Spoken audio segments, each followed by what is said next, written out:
Halo guys, jadi di video kali ini gue mau get ready karena ada interview lewat video. Ya, jadi gue harus kelihatan presentable dan kelihatan fresh, kelihatan kayak menarik. Dan sekalian gue mau cerita pengalaman gue bekerja di salah satu brand handphone paling terkenal di dunia. Yes, let's get started.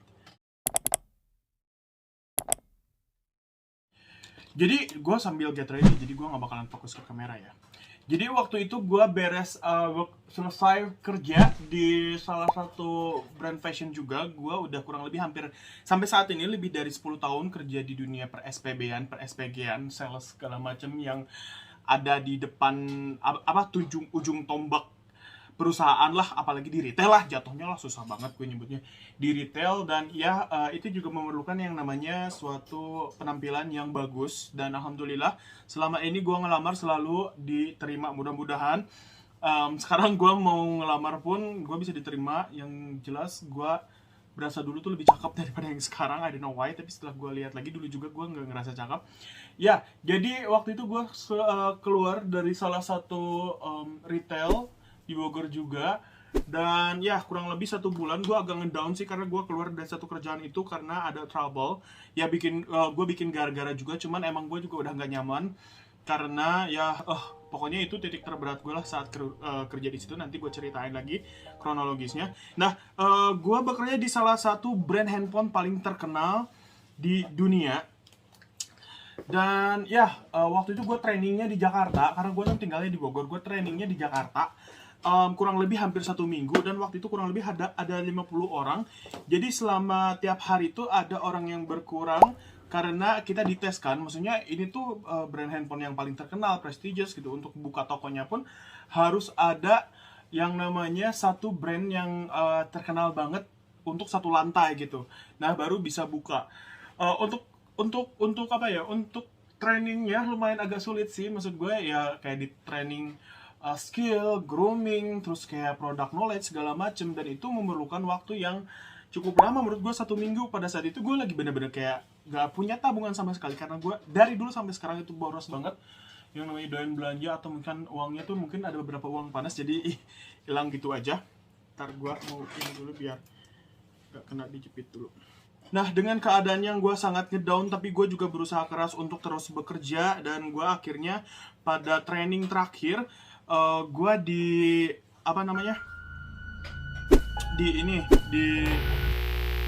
dan pada akhir training gue berusaha keras untuk masuk karena gue bener-bener butuh pekerjaan.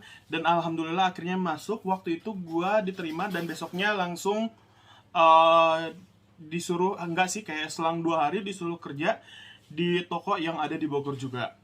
Nah, di situ juga kayak ada drama sih awal-awalnya karena mungkin gue kan emang orangnya doyan modal. Orangnya doyan ke toilet segala macem. Ya mungkin karena tokonya deketan, jadi si atasan itu kayak mampir gitu kan ke tokonya. Dan ngelihat gue tuh nggak ada. Gue bilang gue nggak tahu kalau dia atasan. Gue diam aja, gue ngeliatin. Terus tiba-tiba dia tuh orangnya marah sama gue kayak gini, "Gue tahu lu kenapa keluar dari toko sebelumnya," katanya. "Lu jangan main-main sama gue." Kata gue teh, "Yeh, apaan anjay?" Gue kan nggak tahu apa, gue cuma bilang, "Oh iya pak, maaf," kata gue teh kayak gitu. Akhirnya habis dari situ gue langsung dipindahkan ke Margonda, ke Depok.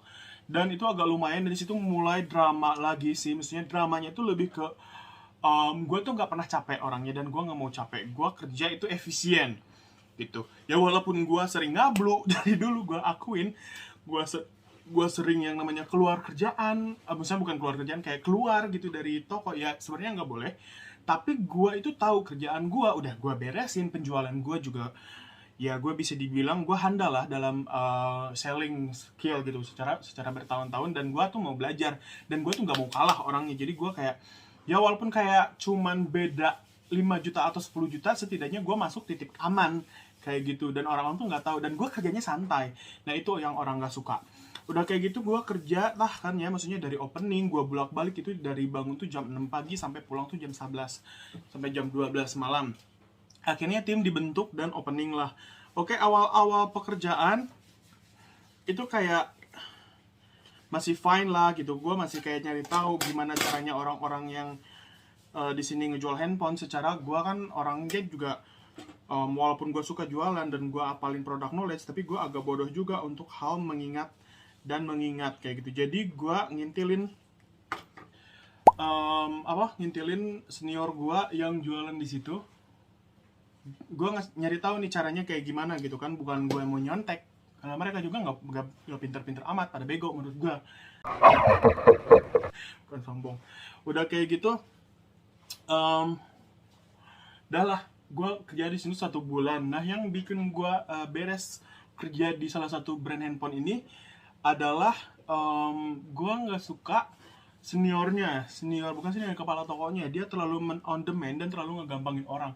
Nah, di sini tuh kan emang harus ada loyalitas. Setiap hari Jumat itu yang namanya setiap hari Jumat itu ada yang namanya loyalitas, datang lebih awal. Udah mah gue jauh dari Bogor, masuk harus jam 8 dan pada saat itu harus masuk lagi jam 7. Jadi gue bangun itu pagi banget, dan yang gue gak sempet makan dan gak sempet apa-apa. Nah, gue jualan seperti biasa. Gue udah kayak sebulan, gue udah paham lah inti-intinya tuh seperti apa, dan cara pendekatan sama customer juga kayak gimana gue udah tahu.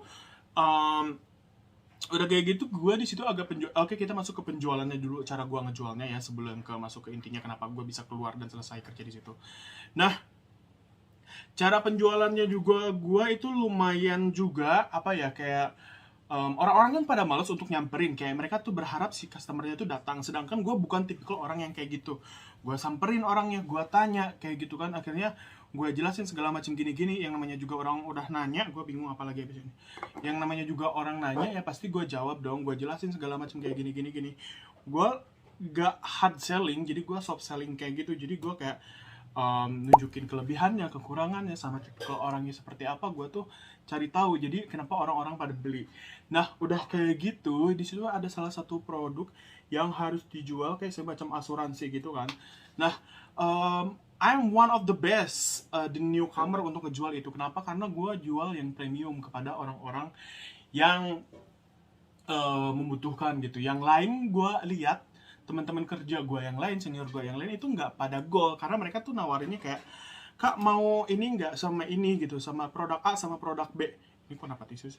Kak mau beli, istilahnya gini deh, kak mau beli toner nggak sama kapas. Nah, kalau misalkan toner ini tuh bagus banget untuk wajah, ya udah bagus doang dipakai, tapi dia tuh nggak ngejelasin alatnya. Yang ini tuh kayak si kapasnya itu tuh untuk si tonernya ini supaya diaplikasikan ke wajah secara halus. Nah, mereka tuh nggak kayak, kak mau toner nggak sama tisunya dong sekalian, kata customer nggak mau, ya udah nggak jadi, ya udah toner aja. Yang mereka tuh seperti itu kebanyakan, dan gue tuh kayak sampai one of the best, menurut gue ya, one of the best selling di produk itu gitu, karena gue punya ambisi juga, gue pengen jadi yang terbaik kayak gitu. Nah, gue sampai yang namanya di titik gue tuh dijauhin sama teman-teman kerjaan gue, karena gue mungkin dibilangnya maruk. Gue bukan maruk, karena gue bekerja keras. Gue ngeliat lu juga pada diem gitu, daripada lu diem customer ngamuk segala macam, sedangkan udah banyak banget yang namanya berita kalau misalkan pegawai yang bekerja di brand handphone ini itu kelihatannya tuh sombong, nggak dilayanin segala macam. Sempat ada beritanya juga. Nah, gue tuh mencegah itu gitu, dan gue jadi one of the best dan gue dijauhin. Nah, abis itu gue sakit lah gitu kan. Gue masuk pagi, datang selalu pagi. Tiap hari gue minta siang, nggak pernah dikasih. Siang itu masuk jam 3. Harusnya ya masuk jam 3, dan yang pagi tuh harusnya pulang jam 4. Tapi gua itu nggak dikasih pulang jam 4 dan nggak dikasih istirahat kayak gitu. Paling gue cuma kayak ngerokok, ya udah keluar kalau mau ngerokok, tapi itu pun diajak sama kepala toko gua. Dan kepala toko gue yang sering keluar, gue bilang gue mau istirahat ya nanti. Jadi selalu dinanti padahal gue nggak pernah makan dari pagi, sedangkan gue bekerja terus-terusan tiap hari, istilahnya tiap jam kayak gitu. Gue ngelayanin customer gue segala macem, dan pada akhirnya pada satu titik gue bener-bener lagi sendirian di toko. Gue di situ udah mulai nggak enak di badan. Plus gue waktu itu ngekos kan, jadi makan gue juga nggak teratur. Nah, karena gue nggak dikasih jatah istirahat, gue udah dijauhin, gue udah mulai stres, sama gue pulang juga capek banget, duit udah juga nggak ada segala macem. Gue belum sampai 1 bulan di situ, gue udah tipes masuk rumah sakit, dirawat 1 minggu. Gue nggak bohong. Ada satu teman kerja gue juga yang satu rumah, yang rumah sakit gue waktu itu kurang lebih deket sama rumahnya dia, apa kelewat gitu, gue lupa. Nah, gue sakit selama 1 minggu, gue udah beres kan, maksudnya nggak ada yang nengok, atasan juga nggak nanya segala macem, istilahnya bener-bener kayak dicuekin lah. Udah mungkin ke atasannya juga nggak suka sama gue, nggak tahu kenapa dia nggak suka, karena mungkin dia berpikir di kerjaan gue yang sebelumnya itu jelek. Sedangkan secara data penjualan, gue bisa dibilang terbaik, karena gue jualannya banyak. Gue malah urutan ke-19 untuk jualan produk yang tambahannya itu, kayak gitu. Dan apa sih namanya, gue didiemin, terus pas gue mau masuk lagi, gue nggak ditanya, gaji gue nggak dikeluarin, insentif gue juga gaji gue dikeluarin, tapi insentif gue yang untuk ada tambahan itu nggak dikeluarin dengan segala macam alasan. Intinya adalah orang-orang yang ada di situ itu benar-benar kayak orang yang saling sikut. Gua nggak tahu kenapa di dunia per SPG-an, di dunia per SPB-an tuh orang-orang pada saling sikut. Padahal kalau lu punya kualitas atau lu punya muka atau punya keinginan dan lu benar-benar kayak pengen bekerja keras, lu pasti bisa mendapatkan yang namanya kerjaan yang sesuai yang lu inginkan gitu. Of course dengan penampilan, gue sangat memperhatikan penampilan. Sekarang gue lebih banyak groomingnya. Kalau dulu gue nggak terlalu, paling kayak rambut sama muka biar lembab aja, sama bibir nggak kering kayak gitu. Kalau dulu gue seperti itu. Kalau sekarang ini sampai kayak ke alis-alis anjir. Nah, gue nggak dikeluarin, gue nggak disuruh masuk lagi kan. Gue bingung kayak gimana. Yang jelas menurut gue itu perusahaannya juga kayak gue kerja lagi di tempat yang lain tuh gue nggak diterima lagi anjir. Gue nggak disuruh masuk lagi. Jadi si tempat itu tuh nge-link ada beberapa perusahaan handphone terbesar di Indonesia menurut gue. Dan ya orang yang pernah masuk situ, apapun alasannya, itu pasti di blacklist. Dan gue nggak tahu sampai sekarang gue tuh kayak dibenci aja sama mereka. Padahal ya gue tuh sakit, gue kerja bener, dan penjualan gue juga bener. Jadi mereka itu lebih menginginkan kita untuk menjilat, bukan dari atasannya atau dari brandnya, gue nggak menjelaskan sih, tapi lebih ke perorangannya kayak gitu. Bukan yang petingginya atau pengusaha apa ya, CEO atau segala macamnya, tapi lebih ke kayak si level manager, kepala toko, sama anak-anaknya itu lebih suka yang dijilat. Dan orangnya pada tendang-tendangan, gue nggak tahu kenapa. Dan ya itu menurut gue nggak sehat dan nggak bagus. Dan setelah gue sakit, akhirnya gue kerja di tempat lain, gue nyari kerja lagi. Dan ya pengalaman gue di situ kayak one of the worst thing that I work. Itu bener-bener kayak kalau lu nggak kuat itu kayak neraka. Tempatnya bener-bener kayak neraka kalau menurut gue. Dan ya kurang lebih seperti itu. Ini gue udah siap, tinggal nyisir. Gue nggak too much. Nanti untuk produknya gue bakal link di description box kalau misalkan kalian mau beli kayak gitu. Klimaks kasih ceritanya apa kurang, karena gue bukan orang yang doyan bercerita dan gue bukan orang yang doyan ngobrol. Jadi menurut gue ya ceritanya segitu aja. Kalau misalkan masih nanggung, please kasih tahu, nanti gue bakal jelasin lagi. Dan sekarang udah mulai azan, gue mau break dulu sebentar ya. Oke, masih ada yang kurang kayaknya sedikit karena gue kayak ada kantong karena tidur gue lagi nggak bagus, jadi gue pakein ini sambil gue cerita lagi sedikit.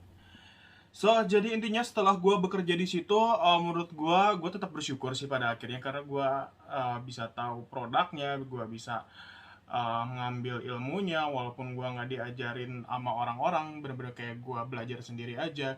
Jadi gue tahu produknya segala macem. Dan ya sekarang mungkin ada beberapa orangnya udah pada keluar, udah ganti, yang namanya juga karma pasti berlaku. Kalau lu jahat sama orang, lu juga pasti dijahatin orang lagi. Jadi makanya lu harus jadi berbuat baik. Kenapa gue jadi kayak gitu?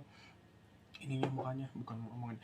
Dan ya menurut gue di situ tempat yang sangat bagus banget kalau misalkan lu memang pekerja keras, tapi sangat jelek banget karena orang-orangnya bener-bener pada haus yang namanya kuasa, yang haus namanya senioritas dan segala macam.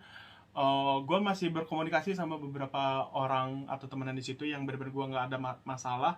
Dan ya itu adalah pengalaman menurut gue pekerjaan yang paling terburuk, karena gue sampai sakit gara-gara gue nggak dikasih waktu untuk makan dan gue nggak ada waktu untuk istirahat sampai jauh apa ya, karena jauh kan, maksudnya Bogor Depok juga lumayan kan, maksudnya dari rumah gue ke stasiun aja gue setengah jam. Dari Depok dari stasiun Bogor ke Depok aja itu masih beberapa jam lagi, sampai 45 menit. Kadang waktu-waktu gue datang juga mepet. Dan ya itu aja kayaknya. Sekarang gue mau bikin video untuk um, apa sih namanya, untuk interview, mudah-mudahan juga diterima. Dan menurut kalian gimana uh, ceritanya? Dan ya mungkin ini yang pertama, nanti gue bakal bikin lagi pengalaman gue kerja di tempat-tempat yang lain, yang one of the best and one of the worst, atau misalkan kayak gimana caranya untuk diterima di kerjaan dengan penampilan atau dengan apa ya, menjadi seorang sales atau SPB yang baik dan benar. Kalau misalkan kalian mau ilmunya, gue bakal bikin nanti videonya khusus. Ya mungkin ini udah segini aja. Thank you so much guys for watching. Please kasih tahu pikiran kalian tentang konten ini di kolom komentar, dan sampai jumpa di video selanjutnya.